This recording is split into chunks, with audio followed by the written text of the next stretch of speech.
there, I'm Vice Mayor Maggie Ballard, and with me is Lieutenant Derek Purcell, who oversees animal control. We get a lot of emails about animal services in our community, and there's a lot of misinformation out there. Lieutenant Purcell and his team work hard to help combat that information, but we wanted another opportunity to sit down and chat about the inner workings of animal control. One question I get a lot that comes from folks is when you see open kennels and they wonder why. Could you speak to that question? Yeah, so open kennels, so first off, to start that, I guess, the animal shelter is broken down into groups of kennels that are organized by halls. So each hall has a purpose. Mm-hmm. So there's certain halls for general population, certain halls for animals in special cases, sick or injured, things like that. When you see open kennels, what you see is space reserved for the next day's intakes or today's intakes. Space serves a number of a number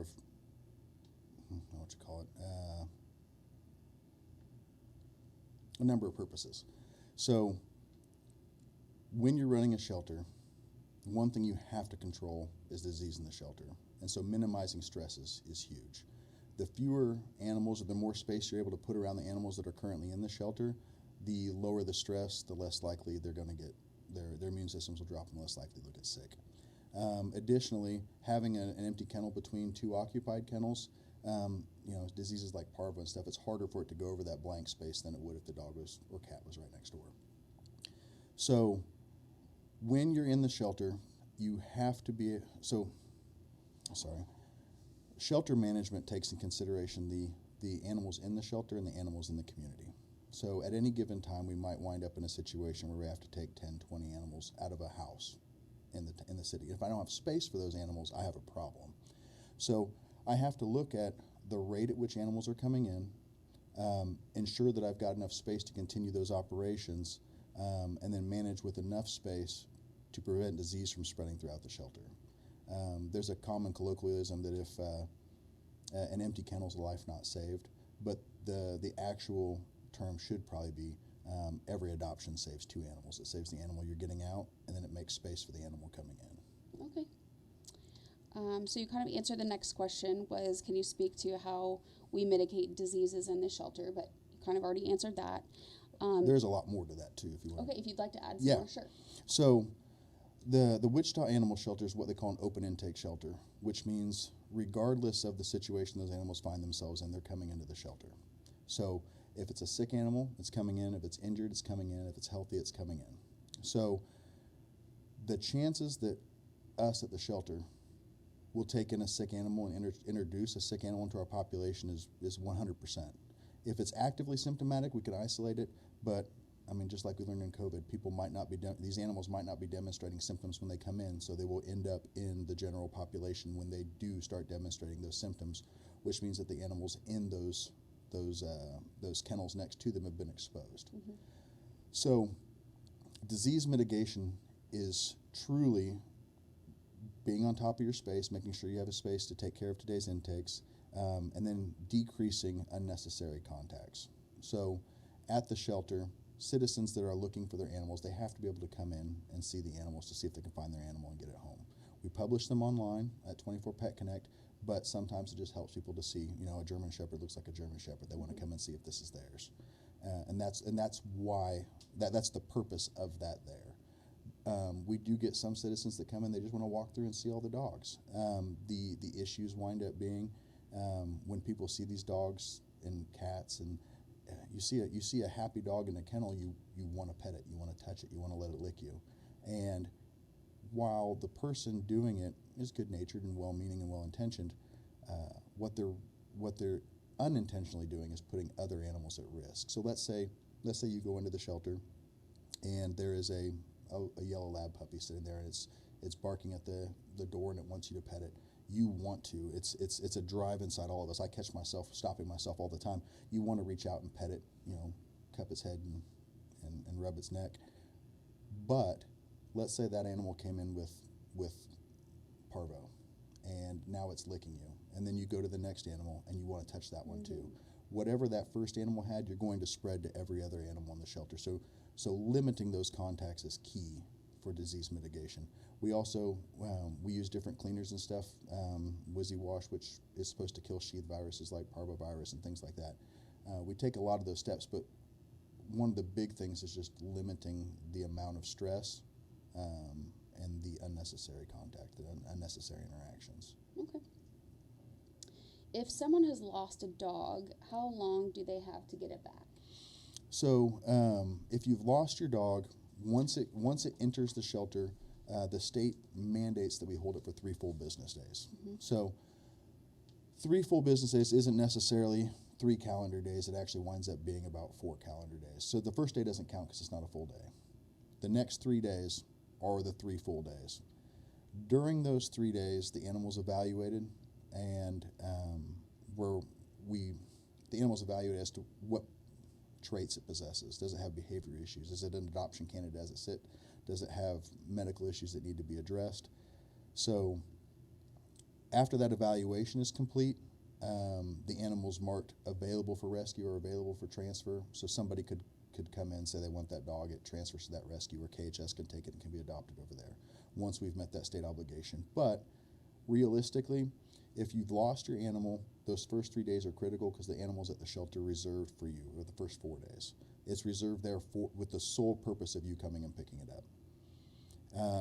The animals do wind up in the shelter beyond that, typically about a week before they go to a rescue or they get transferred out. I think it's just under 7 days is the average on an adoptable animal. But we wind up with animals that get held there 2 and 3 weeks at a time. So if you've lost your animal, I can guarantee you if it's in the shelter, you'll be able to come get it in those first 3 days. After that, it's still probably there. You just need to come look. Okay. In the unfortunate incident that we have to put an animal down, how do we arrive at that hard decision?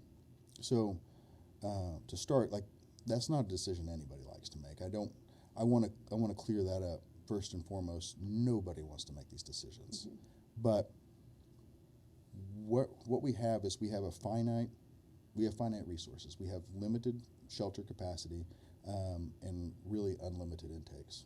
I could get 20 dogs out today, and I'm going to have 20 more dogs in it probably before tomorrow. What we do is we take account of the animals that are in the shelter, and we take account of what resources they need, and we determine how we can bring about the most positive outcomes. What I like to talk about, or like to use as an example, is an animal with behavior issues might sit in the shelter 3 weeks to a month. That means that animal is going to go into a kennel and is going to occupy that one kennel for 30 care days is what we call them. An adoptable animal, we can move through the shelter in 5 to 6 days. So let's call it 6. So we move an adoptable animal in 6 days. That adoptable animal takes 6 care days. When space is at a premium, I have to decide, am I going to maintain this animal that requires 30 care days, or am I going to bring in 6 adoptable animals that will also use those same 30 care days? Like I said, this is a difficult decision to make, but I can do more good moving 6 animals through that kennel by making the tough decision on that one animal with a behavior issue. Okay. Some shelters have complained about not having enough access to the animals, not being able to take photos, etc. Could you please speak to that?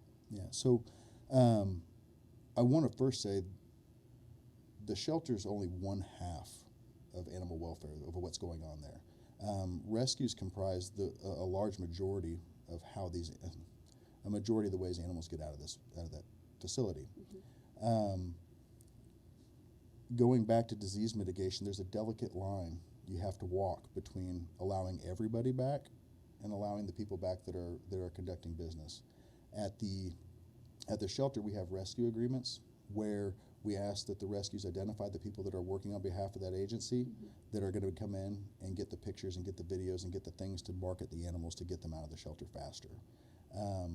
We just want to do it in a more organized fashion. So if a rescue comes in and they've identified, Jane Doe is going to come take pictures of the animals every day, then Jane Doe is going to show up at our desk every morning, and we're going to tell Jane Doe, these are where we have concerns. This is what you need to look out for.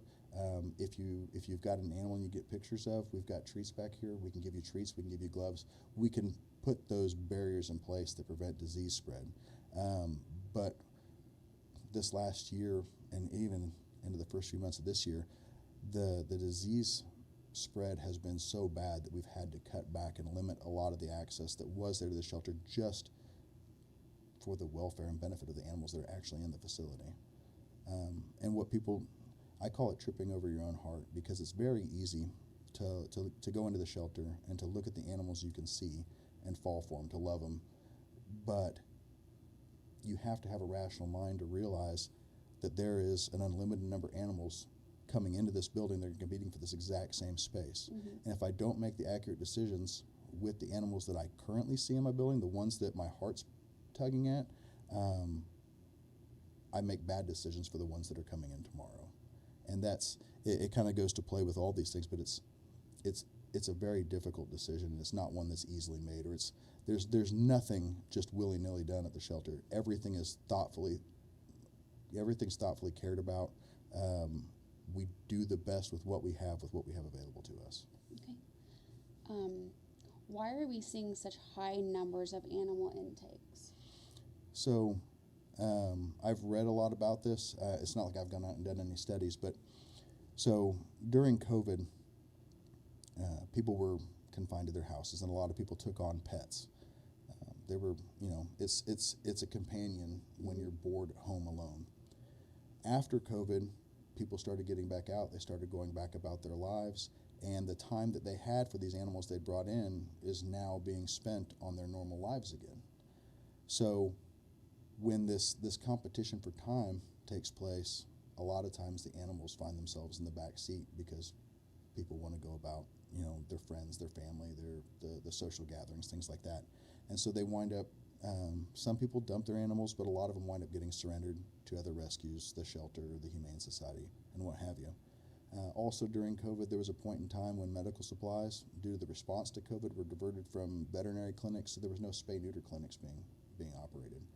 So when you've got a situation where animals are getting surrendered or released, and they're intact, they're capable of reproducing, the population explodes. You start having these unplanned litters of kittens and puppies.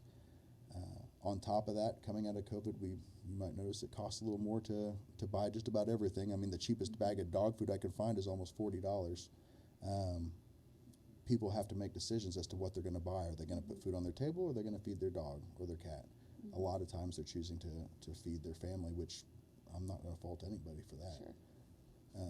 Then the other thing is the veterinary care. People take on animals and don't realize the cost of veterinary care, and just like everything else, the cost of that's going up as well. So when you do take on an animal, realize there's a real line item budget that should be seen in your family's finances when you take that responsibility on. Awesome. So the last question is, what are some ways the public can help the shelter and area animals? Volunteer with a rescue. That's probably going to be first and foremost one of the easiest ways to help. I need people coming into the shelter to help me market these animals, but I need it done in a controlled manner. I need citizens that are out there that have lost their animal to go on 24 Pet Connect to see if they can find their animal there. If they don't, come to the shelter. But when you come to the shelter, tell us what you're looking for. We go back and we clean those kennels every single day. The people at the front desk, if you're looking for a German Shepherd, we can almost tell you where all the German Shepherds are. My staff is amazing. You tell them a breed of animal, they can tell you every single kennel that has that animal in it. But you come in, you tell us this is what we're looking for, we can take you back and show you where those are. If the only thing preventing you from coming into the shelter and claiming your animal is cost, relax. There's some things like rabies vaccines that we have to make sure people are in compliance with, but if it's something where I could work with you on cost, my staff is all aware. We will work with you on cost, and we'll get the animal out of the shelter. There's no point in us spending all these resources, the money and the time and the effort on these animals when it's free to put them back in your house. So come to the shelter, volunteer. If you see something that concerns you on social media, come talk to me. Come talk to the shelter. If you don't understand what's going on, come on out here. We'll put you to work. It's not that hard. Awesome. Well, thank you, Lieutenant Purcell, for being here. I really appreciate it. It's so important that we work together to help our furry friends, especially in light of the influx of animals in need at our shelters. But we must do it by working together and listening to each other. So, thank you.